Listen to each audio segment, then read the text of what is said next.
Kita seringkali bertanya-tanya, kenapa sih orang melakukan kejahatan? Apa karena mereka memang jahat dari lahir? Atau ada tekanan luar biasa yang memaksa mereka melakukan itu? Kini kita akan membedah topik evolusi teori ketegangan.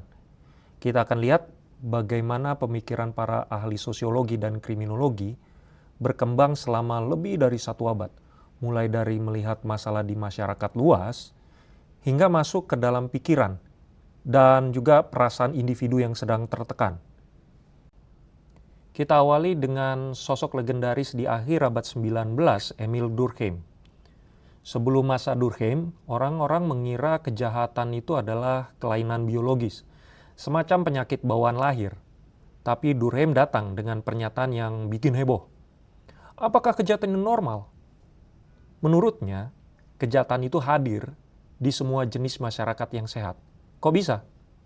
Karena kejahatan sebenarnya adalah bagian integral dari kesehatan masyarakat. Durkheim secara radikal mengubah pertanyaannya. Dia tidak lagi bertanya, apa yang salah dengan individu ini? Melainkan, apa yang salah dengan struktur sosial kita? Jadi, alih-alih menyalahkan genetik, kita mulai melihat bagaimana lingkungan sekitar mempengaruhi perilaku seseorang. Lalu, apa fungsi kejahatan dalam masyarakat? Durkheim berpendapat bahwa kejahatan sebenarnya membantu kita mengkalibrasi ulang moralitas. Ketika ada kejahatan, masyarakat bereaksi secara kolektif. Dan reaksi itu justru mempertegas batas mana yang benar dan mana yang salah. Namun masalah muncul saat terjadi transisi sosial yang terlalu cepat. Bayangkan sebuah masyarakat tradisional yang kental dengan solidaritas mekanis atau semuanya seragam. Tiba-tiba berubah menjadi masyarakat industri modern dengan solidaritas organik yang kompleks.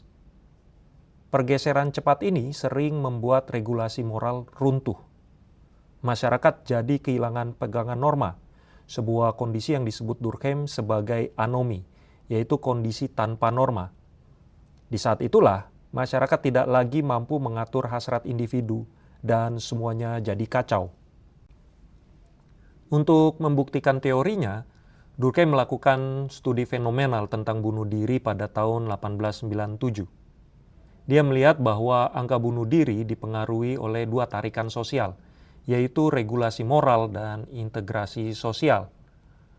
Berdasarkan itu, Durkheim membagi bunuh diri ke dalam 4 tipe utama. Pertama, bunuh diri anomik. Ini fokus utama kita.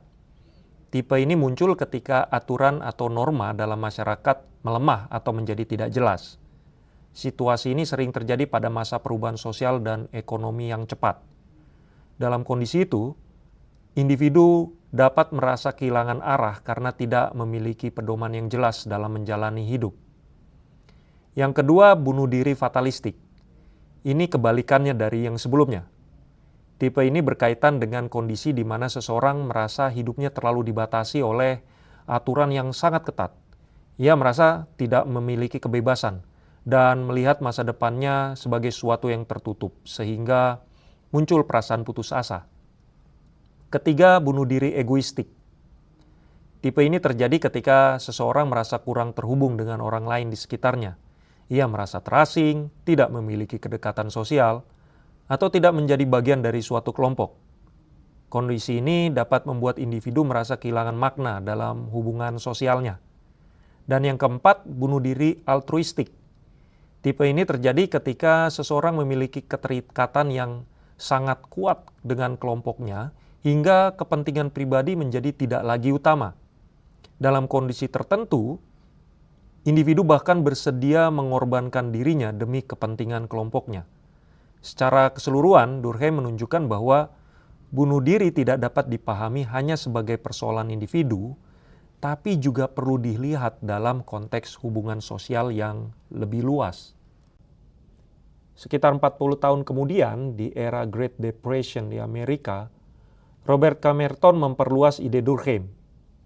Merton melihat anomi bukan cuma soal hilangnya norma, tapi soal kontradiksi struktural. Bayangkan sebuah jembatan yang tidak nyambung atau kita istilahkan the mismatch bridge. Di satu sisi, budaya kita menuntut kita sukses dan kaya. Ini adalah tujuan budaya. Sementara di sisi lain, sarana yang disediakan oleh sistem seperti pendidikan dan pekerjaan yang kita sebut sebagai sarana institusional ternyata tidak merata aksesnya. Inilah definisi strain menurut Merton, yaitu ketegangan psikologis yang meledak ketika masyarakat menekan warganya untuk sukses, tapi secara sistematis memblokir jalur legal mereka untuk mencapai sukses itu. Lalu bagaimana orang menghadapi tekanan itu? Merton merumuskan 5 cara manusia beradaptasi terhadap tekanan. Yang pertama, konformitas. Ini yang paling umum, yaitu orang tetap berusaha meski sulit. Misalnya dengan mengikuti aturan sekolah dan aturan kerja. Yang kedua, inovasi. Ini jalur kriminal. Mereka menerima ambisi kaya tapi memotong jalan lewat korupsi atau menjadi pengedar narkoba karena jalur legalnya tertutup. Yang ketiga, ritualisme, yaitu mereka menyerah jadi kaya tapi tetap menjalankan rutinitas dengan kaku, seperti birokrat yang cuma kerja tapi asal absen. Yang keempat, retriatisme. Mereka menarik diri total dari masyarakat, seperti pecandu berat atau gelandangan yang kehilangan arah. Yang kelima, pemberontakan. Mereka ingin menghancurkan sistem lama dan membuat aturan main yang benar-benar baru, seperti kelompok radikal atau teroris. Meskipun teori Merton sangat berpengaruh, para ahli menyadari ada beberapa titik buta pada paradigmanya. Yang pertama, Merton terlalu fokus pada bias kelas bawah. Jika kejahatan cuma soal kemiskinan, lantas kenapa orang kaya melakukan korupsi atau kejahatan kerah putih? Kedua, Merton gagal menjelaskan kejahatan non-utilitarian. Maksudnya kejahatan yang tidak menghasilkan uang. Sebagai contoh adalah tawuran atau vandalisme oleh remaja. Selain itu, teori Merton dianggap terlalu deterministik karena mengabaikan faktor gender, ras, hingga bagaimana teman sebaya bisa mempengaruhi keputusan seseorang. Menjawab kekurangan Merton, lahirlah teori subkultur. Albert Cohen melihat bahwa remaja kelas bawah sering gagal bersaing di sekolah yang menggunakan standar kelas menengah. Karena merasa terasing, mereka menciptakan sistem nilai sendiri yang menghargai ketangguhan fisik, semacam balas dendam status. Lalu ada Cloward dan Ohlin yang menambahkan konsep peluang diferensial. Menurut mereka, bukan cuma sarana legal yang tidak merata, tapi akses sarana ilegal pun berbeda-beda. Tergantung lingkungannya, seseorang remaja bisa masuk ke geng kriminal untuk cari uang, geng konflik untuk kekerasan, atau malah jadi pecandu di geng retriatis. Masuk ke era yang lebih modern, Messner dan Rosenfeld memperluas lagi pandangan ini melalui anomi institusional. Mereka melihat bahwa dalam masyarakat kapitalis ekstrim, institusi ekonomi sudah terlalu mendominasi dan menginvasi ruang sosial lainnya, seperti keluarga dan pendidikan. Akibatnya, sekolah dan keluarga kehilangan taring untuk mengontrol moral warganya. Ethos American Dream yang menekankan materialisme menciptakan mentalitas anything goes, yaitu apapun halal demi profit. Inilah yang akhirnya menormalkan kejahatan korporat dan perilaku predator di tengah masyarakat kita.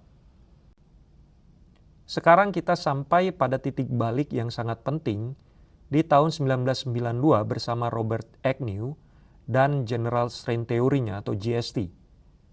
Agnew menyadari bahwa teori-teori sebelumnya terlalu fokus pada struktur makro seperti kelas ekonomi. Dia membawa teori ketegangan ke tingkat psikologi mikro. Agnew menegaskan bahwa strain itu bukan cuma urusan orang miskin, tapi pengalaman psikologis universal. Prinsip utamanya adalah akar kejahatan seringkali berasal dari perlakuan negatif oleh orang lain yang memicu tekanan emosional mendalam. Agnew merumuskan 3 sumber utama ketegangan yang bisa dialami siapa saja. Yang pertama, gagal mencapai tujuan positif. Ini bukan cuma soal uang, tapi bisa sesederhana seperti gagal dapat nilai bagus, atau misalnya ditolak oleh tim olahraga favoritnya. Yang kedua, hilangnya stimulus positif. Ini tentang kehilangan sesuatu yang berharga, seperti orang tua bercerai, atau kematian sahabat, atau diputusin pacar. Yang ketiga, munculnya stimulus negatif. Ini adalah saat kita menerima perlakuan buruk, misalnya jadi korban bullying, mengalami kekerasan fisik, atau punya orang tua yang kasar. Ketiga hal ini menciptakan beban mental yang luar biasa bagi individu. Tapi tunggu dulu, tidak semua orang yang stres lantas jadi penjahat kan?